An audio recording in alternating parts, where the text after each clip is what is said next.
ഉദ്യോഗസ്ഥരെ ഉപയോഗിച്ച തെരഞ്ഞെടുപ്പ് സംവിധാനങ്ങളെ CPM ഹൈജാക്ക് ചെയ്തുവെന്ന് AICC general secretary KC Venugopal പറഞ്ഞു. പോളിംഗ് ശതമാനത്തിലെ കുറവ് ബോധപൂർവം സൃഷ്ടിച്ചതാണ് എന്നും കോൺഗ്രസ് പ്രതികരിച്ചു. വോട്ടിംഗിലുണ്ടായ കാലതാമസവും മെഷീനിലെ തകരാറും ചൂണ്ടിക്കാട്ടി നിയമ നടപടികളിലേക്ക് കടക്കാനാണ് കോൺഗ്രസിന്റെ ആലോചന. പോളിംഗ് ശതമാനത്തിലുണ്ടായ കുറവ് മുന്നണികൾക്കൊന്നാകെ ആശങ്ക പടർത്തുന്നുണ്ട്. എന്നാൽ ഈ കുറവ് ബോധപൂർവ സൃഷ്ടിയെന്നാണ് കോൺഗ്രസ് ആരോപണം. UDFന് മേൽക്കൈയുള്ള ബൂത്തുകളിലാണ് പോളിംഗ് ഇഴഞ്ഞു നീങ്ങിയതെന്നും ഇതിനു പിന്നിൽ ദുരൂഹതയുണ്ടെന്നും AICC general secretary KC Venugopal. ഈ ഡിലേ വന്ന ബൂത്തുകളിൽ 90% UDFന് മേധാവിത്വമുള്ള ബൂത്തുകളായിരുന്നു. ഇത് കൂട്ടി വായിക്കേണ്ടത് ഇലക്ട്രൽ സിസ്റ്റം കംപ്ലീറ്റ് CPM ഹൈജാക്കിയായിരുന്നു.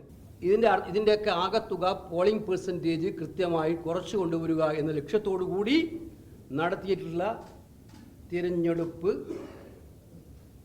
ക്രമക്കേടുകൾ ഇവിടെ ഉണ്ടായിട്ടുണ്ടായിരുന്നു. വിഷയത്തിൽ തെരഞ്ഞെടുപ്പ് കമ്മീഷനെതിരെയും വേണുഗോപാൽ ആരോപണമുന്നയിച്ചു. തെരഞ്ഞെടുപ്പ് കമ്മീഷൻ അതിനകത്ത് ജാഗ്രത കുറവ് കാണിച്ചു എന്നുള്ളത് ഞങ്ങളിതൊക്കെ ശ്രദ്ധയിൽപ്പെടുത്തിയതാണ്, പലവട്ടവും ശ്രദ്ധയിൽപ്പെടുത്തിയതാണ്. ഇലക്ഷൻ കമ്മീഷൻ്റെ ജോലി എന്താണ്? അവർ ബ്രാൻഡ് അംബാസഡർമാരൊക്കെ എന്തിനാണ് വെച്ചത്? വോട്ടിങ്ങിൽ പരമാവധി ആളുകളെ പങ്കെടുപ്പിക്കാനല്ലേ? ആ പങ്കെടുപ്പിക്കാനുള്ള ഒരു മിനിമം സൗകര്യമെങ്കിലും ഇലക്ഷൻ അതോറിറ്റി ചെയ്തു കൊടുക്കണ്ടേ? നിയമ നടപടിക്കുള്ള ആലോചനകളും കോൺഗ്രസിൽ തകൃതിയായി നടക്കുന്നുണ്ട്.